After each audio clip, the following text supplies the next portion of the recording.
저에게는 39살이나 먹은 딸이 있는데 아직 결혼도 안 하고 지금 현재 일도 없고 집안에만 고립되어 있는 게, 그리고 제가 생활비 지원을 한 것도 벌써 아마 6, 7년 정도. 지 말로는 찾긴 찾는다는데 내일부터라는 말만 진짜 본인도 일할 마음이 없고, 가면 하루에 그만두고 뭐 3일에 그만두고 막 주인하고 막 싸우고 그만두고 막 이러니까. 아빠 연금이 300 나오면 아빠 100만 원, 얘 100만 원, 저 100만 원 해서 그렇게 해서 나눠서 그냥 쓰는 거예요.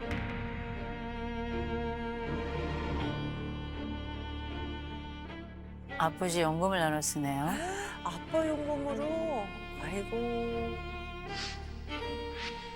어떨 때는 10만 원, 20만 원 빌려서 쓰고 거의 1억이 다 돼간다고 보죠. 1억이요? 제가 뭐 늙어서 계속 살아줄 수 있는 것도 아니고 밖으로 좀 나갔으면 좋겠습니다. 도와주세요.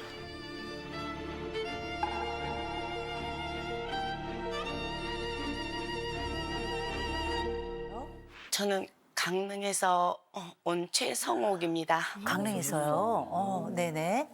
저는 충주에서 온 39살 김수민입니다. 아, 따로 사세요? 본인이 따로 살아야 되고 싶다고 나가서 독립한 지 한 10년 됐어요. 몸은 독립을 했는데 금전적 독립이 안 됐어요. 아, 그 부분이 좀 어려움이 있어서. 네. 돈이 더 나가겠다. 자취하는 게 더 나오지. 예. 따님이 지금 39이잖아요. 나이가 적지 않은 상황인데 이 따님이 과거에는 일을 어느 정도 그리고 얼마나 만족스럽게 하셨는지 혹시 기억나는 일이 있으실까요? 제가 뭐 거의 억지 춘향으로 공부는 좀 못했지만 억지 춘향으로 유아교육과를 보내서 그 대학교 졸업하면서 바로 취업을 하긴 했는데 몇 년씩 조금 3년 다니다 또 이제 뭐 트러블 생겨서 또 그만두기도 하고 또 한 1년 다니다가 또 이렇게 직장 그 동료들 간에 또 이렇게 트러블도 있고 또 아이들 또 너무 많이 케어하다 보니까 힘들어서 또 그만두기도 하고, 교류를 인간관계 그 대화 자체를 좀 부드럽게 잘 못하고 그냥 넘어갈 수 있는 말도 이렇게 하면은 본인은 너무 자존심 상하고 속상해서 그게 이제 이렇게 직원들 간 이렇게 잘 안 맞는 거죠. 그래서 그게 다툼이 됐고 그리고 그 장소는 더 이상 나갈 수 없는 상황이 된 건가요? 그냥 사표 쓰고 나왔어요. 아, 본인이 네. 저를 만만하게 보시는 거예요. 만만하게. 그러니까 원장님 기분 나쁘시면 무조건 저한테만 화풀이를 하세요. 너 이거밖에 못해? 이러면서 저를, 그러니까 둘이 있을 때 깎아내리면 상관없는데 네. 막 애들 있거나 학부모들 있거나 막 사람들 많은 데서 깎아내리세요. 좀 저 자존심 상해서 저도 대들거든요. 그러니까 학부모들하고 트러블 났을 때도 제 편을 들어주시는 게 아니고 무조건 무릎 꿇으라고 빌으라고 학부모한테 너무 자존심이 상했어요. 너무 자존심이 상했어요. 진짜 가서 멱살이라도 잡고 싶어요. 아휴. 상처를 받았고. 한정돼 있는 퇴직연금에서 주다 보면은 어머님 노후도 걱정되실 것 노후 같아요. 준비되셨어요, 어머니? 그래서 저는 가장 간단한 기본 생활만 하고 가장 간단하게 먹고 쓰고 알바 정도 이렇게 해서 조금 보충을 하고 있어요. 마음처럼 안 돼. 네? 죄송한데요. 괜찮아요. 몸은 마음은 하고 싶은데, 마음은 하고 싶은데 몸이 잘 안 따라줘요. 몸이 잘 안 따라준다는 건 무슨 의미일까요? 막 처지고 우울하고 무기력하고. 조금만 움직여도 금방 피곤하고. 네. 이렇게 땀도 많이 나고 사람 많은 데 오면. 지금 생활비를 주시고 계시는데 뭐 계기가 있었나요? 어떤 것부터 생활비를 주셨나요? 제가 이렇게 도와주게 된 계기가 일단은 저도 미안하니까 네. 이제 딸이 어릴 때부터 한 4번 정도의 큰 수술도 있었고 15살쯤에도 또 나팔관에 혹이 많이 생겼다 그래서 난소 나팔관 하나를 아예 절제를 좀 한 상태고 29인가 30살쯤에 갑상선 수술을 한 번 했는데 갑상선 암 때문에 양쪽을 다 제거를 아예 해버렸어요. 어우, 수술을 많이 했네요. 또 어릴 때 경기를 너무 많이 해서 막 다 이렇게 늘어진 애를 안고 뛰기도 많이 했었고요. 그게 늘 마음속에 갇혀 있는 것 같아, 저도. 그게 늘 마음속에. 아니 그런데 그렇게 건강 상태가 좋지 않고 또 생활비가 따로 지금 많이 나가고 있잖아요. 근데 어떻게 지금 따로 살게 되신 거예요? 아빠가 어릴 때부터 폭언 폭력을 많이 당해왔어요. 그게 무슨 얘기예요? 그 트라우마가 아빠의 그림자 때문에. 아버지가 욕하고 때리고. 네, 자기 감정이 약해지면 저한테 그게 직장에 가면은 그 직장 상사들이 똑같이 해요. 네. 그 원장님 볼 때마다 아빠가 자꾸 이렇게 그 아빠의 그림자가 보여요. 직장 상사가 조금만 강하게 나오면 나는 또 움츠러들고 예민해져. 예민해지고. 그래서 예민해져서 일을 거기서 오래 하지 못하고 나오게 되는 건가요? 네, 제가 아. 먼저. 먼저. 그 사람 얼굴을 보기가 너무 싫어요. 그 트라우마가 너무 강해가지고. 너무 강해서. 제가 보니까 따님이 저희가 잠시 만났는데 아기 같아요. 네. 아기 같다는 얘기는 사회적으로 어려움을 겪는다는 이야기이기도 해요. 사회적으로 어려움을 겪는다는 이야기이기도 해요.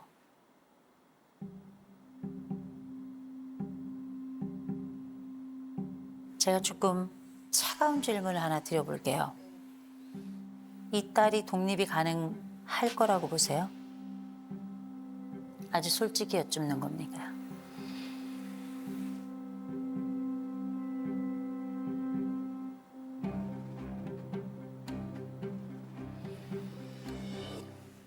독립할 수 있다, 30 못한다, 70. 솔직한 심정이에요. 어떤 면에서 그렇게 생각하셨어요? 지금 마음이 조금 안정이 안 된 상태니까 나가서 일을 해도 그만두고 나올 확률이 조금 전 이제 많이 봤으니까 제 눈에는 그게 네. 보이니까 딸이 마음의 안정이 좀 더 된다면 독립이 가능할까요? 그 정도 되면은 될 수 있을 확률이 50%는 넘어가지 않을까. 제가 볼 때는 이게 쉽지 않을 것 같습니다. 제가 볼 때는 이게 쉽지 않을 것 같습니다.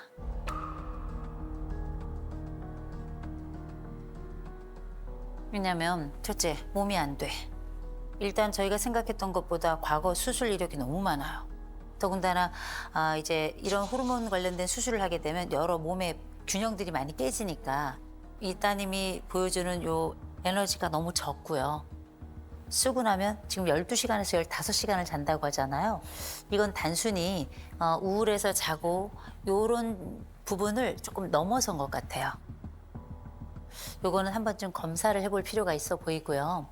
근데 그것보다 조금 더 복잡한 문제들이 있어요. 기질 성격 검사를 했는데 지금 따님 같은 경우에는 자극 추구 점수가 98점이에요. 새로운 것을 찾고 어디로 튈지 알 수가 없는 사람이에요. 그래서 어떤 일이 생겼을 때 나에게 이 불편하다 싶으면 이걸 또 견디지도 않아요. 거기다가 따님이 가지고 있는 특성 중에 하나는 위험 회피라고 하는 이 점수가 지금 100점이에요. 불안이 100점이란 뜻이에요. 네. 거기다가 인내력 점수가 3점이에요. 지금 자율성 점수가 또 3점이에요. 그리고 연대감이 낮아요. 이 얘기는 내 자신도 이미 많이 무너져 있고 사람들 대인관계 하기에는 인내력이 짧고 그래서 무슨 일이 생기면 바로바로 그만두고 무슨 일이 생기면 바로바로 거기에 대해서 반응하거나 저항하거나 이런 방식이니까 사회적 관계가 오래 유지되기가 조금 어려워요. 지금 이런 특징이 있는 데다가 자기 초월 점수라는 게 있는데 이게 지금 80점이 넘거든요. 이상은 커요. 이상은 크고 현실은 팍팍하고. 거기다가 지금 사회적 민감성 점수도 91점이에요. 이거는 다른 사람들의 시선은 또 너무 의식해. 그래서 상처를 잘 받아요. 맞아요. 이런 문제들이 통합적으로는 이제 앞으로 일을 할 때도 이게 쉽지는 않을 것 같다. 근데 그 1%를 저는 느꼈거든요. 그래서 제가 이제 따님께 좀 여쭤볼게요. 엄마 돌아가시면 어떡하죠? 엄마 돌아가시면 어떡하죠? 생각 안 해봤어. 근데 제가 엄마한테 그랬어요. 엄마 죽으면 나 따라 죽을 거라고. 아, 맨날 해요.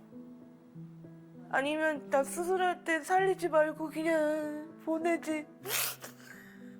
그런 소리 많이 해요. 그냥 수술하다 갔었으면 좋겠는. 그럼 엄마가 나 없어도 편하니. 그런 소리 많이 했어요. 엄마가 저 때문에 힘든 거.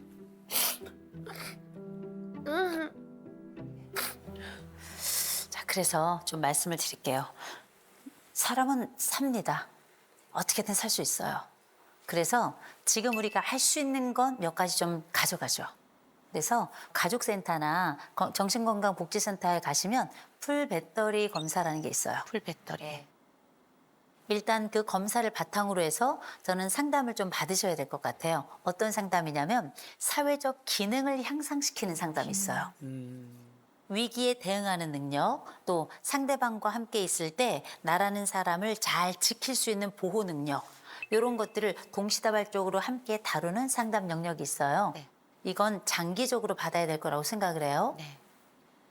그리고 여성들이 일을 하다가 또 멈추고 이럴 때는 또 경력 단절이라는 게 생겨나잖아요. 그럴 땐 새일센터를 한번 가봐야 돼요. 여성들을 위한 새일센터라는 게 새로 일하기 센터라는 게 있는데요. 가시면 내가 가지고 있는 대학의 전공, 내가 했던 일의 이력, 이런 모든 것들을 고려해서 매칭을 해줘요. 그러면 내가 이제 일을 할 기회를 갖겠죠. 그럴 때가 되면 조금 힘이 들더라도 내가 할 수 있는 그 시간 내 일은 꼭 맞췄으면 좋겠어요. 네, 가능할까요? 노력해볼게. 좋습니다. 어머니, 제가 좀 부탁을 드릴게요. 이 딸이 바보 아니에요. 네. 그죠? 네. 이 딸 어엿한 성인이죠. 네. 그런데 이 엄마가 너무 불안이 높아요. 저는 밤새 어떻게 될 것 같은 하루라도 톡이나 통화를 안 하면 심장이 터질 것 같아요, 제가. 그 정도로. 근데 이해가 돼요. 왜냐면 이 딸은 태어나서부터 아팠거든. 근데 그거 엄마가 잘못한 거 아니에요. 이 엄마 평생을 뛰어다녔어요. 이 딸 손잡고 어떻게든 살아보려고. 남편 다 제끼고 아들 다 제끼고 이 딸 어떻게 하면 건강하게 살 수 있을까 여기까지 왔어요. 고생 많았고 애썼고.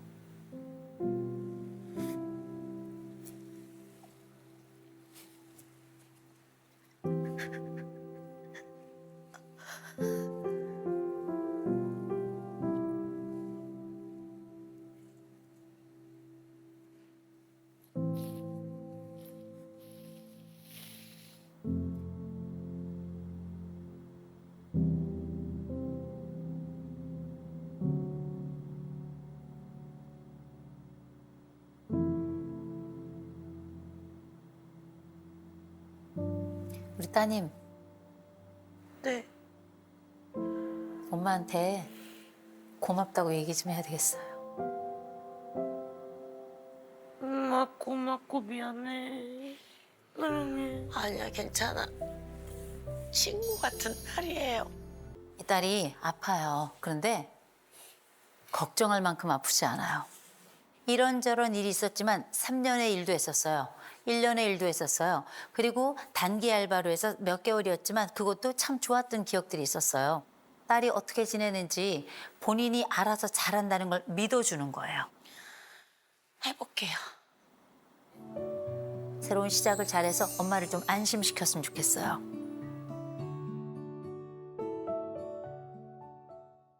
스몰 트라우마라는 게 있어요.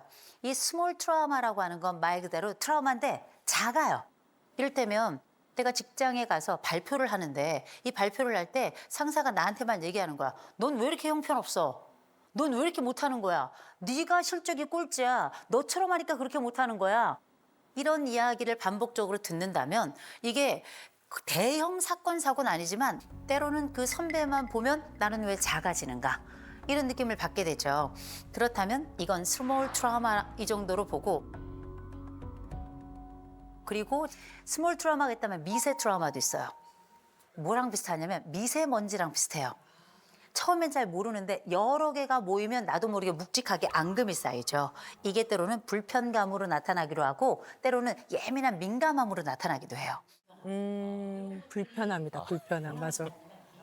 어떻게 보면 우리는 장난이었으나 누군가에겐 장난이 되지 않을 수도 있다라는 걸 한 번쯤 기억해 보면 좋을 것 같습니다. 또 한 가지, 우리가 빅 트라우마 같은 경우는 여러분 많이 아실 거예요. 교통사고 내가 당했어. 배를 탔는데 배가 정말 너무너무 위태로운 순간에 있었어. 내가 비행기를 탔는데 난기류를 만나가지고 비행기 막 뒤집어지고 난리가 났어. 그것뿐만 아니라 내 가족이나 내 형제들이 실질적으로 이런 사건들에 연루가 되어서 사망했어. 이런 것들을 직간접적으로 경험할 때 여러분들 마음속엔 빅 트라우마로 남습니다. 집단 트라우마도 있어요. 비행기 사고.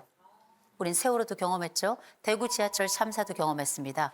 그 이외에도 어마어마한 사건들을 우리는 TV를 통해서 집단으로 실시간으로 많이 봤던 경험들이 있는데 이런 경험들은 다 집단 트라우마고요. 또 급성 트라우마도 있어요. 사고가 빵 났어요. 이를테면 엘리베이터를 딱 탔는데 나 갇혔어. 너무 무섭죠? 무서울 것 같아. 너무 무서울 것 같아. 막 떨어질 것 같고. 거기다 불까지 꺼졌어. 야, 너무 무섭겠죠? 어떤 분들은 그 순간을 버티다가 나중에 폐쇄의 공포가 오는 분들도 계세요. 이걸 그냥 두면 급성으로 발생했는데 이 공포 상태를 잘 다루지 않고 유지한 상태로 계속 가면 이게 나중에 PTSD, 외상 후 스트레스성 장애로 이어질 가능성이 굉장히 높아지는 겁니다. 중학교 때쯤 그 친구가 갑자기 방학 때 물놀이를 가자고 하더라고요. 그 친구가요? 네네. 네. 그래서 이제 어쩔 수 없이 갔는데 안 좋게 좀 사고가 일어났어요. 어머나 어머나. 네, 그래갖고 이제 저는 어떻게 헤엄을 칠 줄 아니까 살았는데 친구가 안 좋게 갔는데 이제 그거를 제가 본 거예요. 세상에. 그래서 어렸을 때 이제 부모님들이 저한테 이제 와서 왜 너만 살았냐. 어머. 아이고 아이고 세상에. 그래서 지금까지도 이제 뭐 회사에서 물놀이를 간다든가 그러면 미리 얘기를 해요. 근데 그분들은 이제 모르시는 거예요. 장난인 줄 아시는 거예요. 그래서 짓궂게 한번 빠친 적이 있어요, 저를. 어머. 아이고 아이고. 어떻게 되셨어요? 기절했죠. 어머나 세상에. 이거는 어마어마한 빅 트라우마예요. 본인은 여전히 이 닫히지 않는 구멍을 가지고 있는 겁니다. 그 가운데 어른들이 뭐라 그랬냐면 너 왜 혼자 살아왔니? 그럼 어쩌라는 거야? 어쩌라는 거야? 그러니까 같이 저기 하라는 거야.